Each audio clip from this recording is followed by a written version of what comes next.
Oh my god, it's running like normal. People, if you're using a Mac, I don't care what you do, who you are, and what your opinions are, downgrading to 10.6 is the best thing you can do. Hallo Leute, ich bin Katja und ihr seht Deutsch für euch.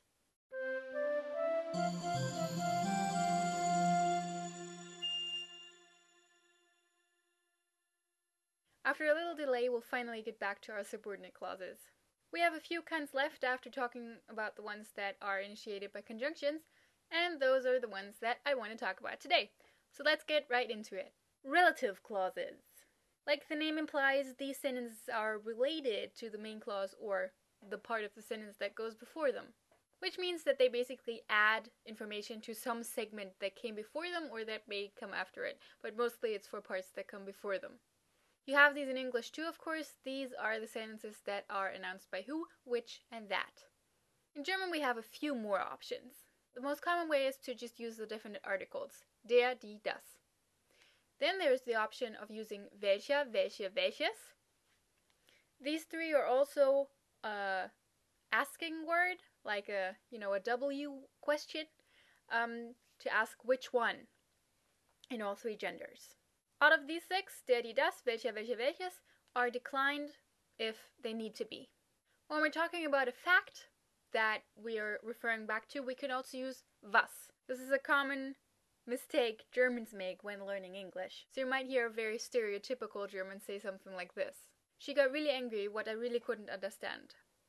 So of course the correct way of using these sentences in English is, it's cold today, which is why I'm bringing a jacket. That kind of which. So for that, we use was. Examples! Die Frau, die Wasser trinkt, ist in der Küche. Or, die Frau, welche Wasser trinkt, ist in der Küche. Ich sehe den Mann, der klein ist. Or, ich sehe den Mann, welcher klein ist. Das Auto, das ich haben will, ist blau. Das Auto, welches ich haben will, ist blau. In most cases, welcher, welche, welches is more, it's written speech.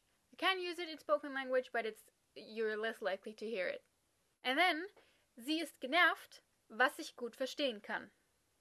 We can also use wo, which refers to an aforementioned place, or in rare cases, point in time, and wohin, which refers to an aforementioned direction or destination.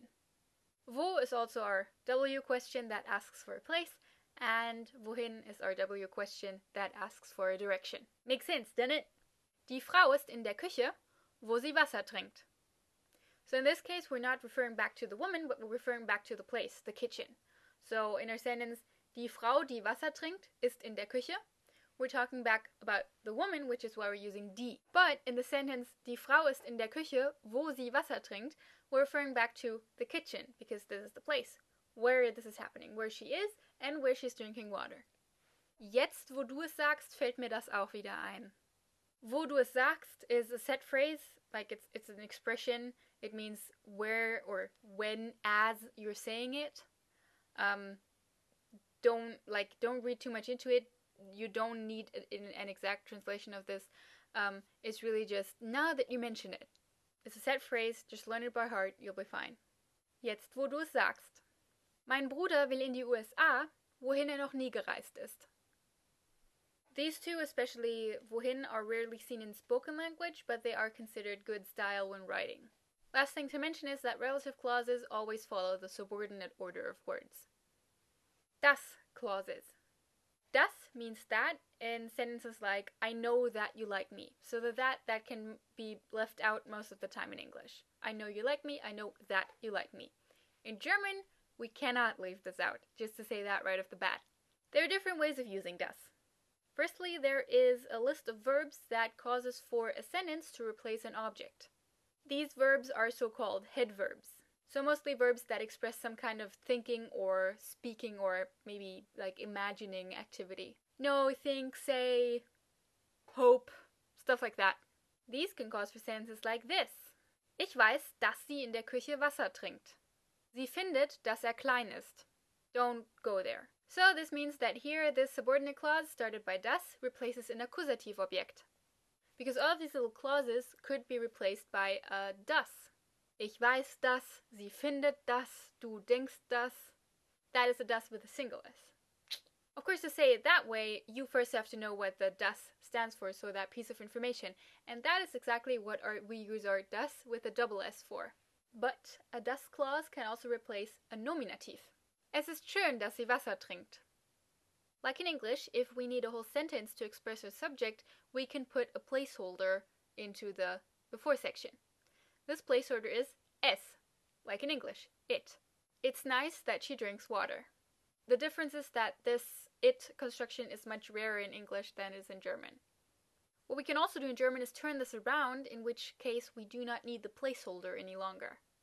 Dass sie Wasser trinkt ist schön. In this case, we don't need the S because our subject that has been replaced by the das Satz is put in front of the predicate. So in this case, we don't need a placeholder to stand in for the subject because the subject sentence has been moved to the front. And then we have als, wie, and wie viel.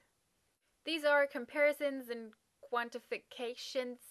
I think you can say it that way. Quantifiers. We have our two comparison words here. Als, which means than, with an A. And wie, so wie, which means as. Be careful not to mix them up. As does not mean als. It's the complete opposite. Learn that. Also, sadly, this is a different als than our time als that we talked about in our conjunction episode. So it's not when in this case. So make that a note to self. Als can be when. When we were young, we used to go swimming together. Als wir klein waren. And it can be for comparisons. Ich bin größer als du. I'm taller than you. So when does this become a clause? Well, simply enough, if you're making a comparison and you need more than a segment to express it, you put in a sentence, and that is then started by als or wie. Ich trinke mehr Wasser, als sie trinken kann. Es ist genau so, wie du gesagt hast. And then also we have wie viel. This is also another W question and means how much, and can also be used in statements saying how much. If you combine it with a so viel wie, you kind of change the order a bit, it means as much as. Ich weiß nicht, wie viel Wasser sie trinkt. Sie trinkt so viel Wasser, wie sie will. And that should be everything important. Quick summary. We have relative clauses which work the same way as in English. Our relative pronouns are der, die, das, or welcher, welche, welches. If we're talking about a certain factoid, is that a word? It sounds like an alien species. Anyway, about a certain fact, and we refer back to that, our relative pronoun for that is was. And also we can have wo and wohin used as relative pronouns if we're referring back to a place, sometimes a point in time, or a direction or destination.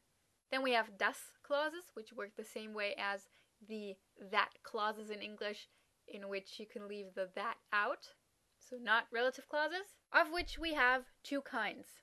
One kind that replaces an accusative object, making the subordinate clause started by das the actual object of that sentence. This kind occurs with head verbs. The second kind replaces the subject, so a nominative, and can be either put after your predicate and everything, like your main clause part of the sentence, or before it. If you put it before it, everything's fine. If you put it after it, you should put in an S as a placeholder for your subject before your predicate. And then we have our quantifiers, als, wie, so viel wie viel, which means then, as much as, and how much. And now to add to that, there's also a group of subordinate clauses that are triggered by certain prepositions, but I don't want to get into those right now because, first of all, this episode is long enough already, and secondly, we haven't talked about prepositions yet, so I would rather get back to those once I've talked about prepositions. Meaning, that is it for today. Your random word of the week is die Feder. Like you can see in the translation, this also means quill, which of course comes from the fact that you used to write with feathers back in back in the day, but nowadays it's also used to refer to the metal part of a pen that you write with, that ink comes out of. So that is also that is also called a Feder. Okidoki! Bis nächste Woche. Tschüss!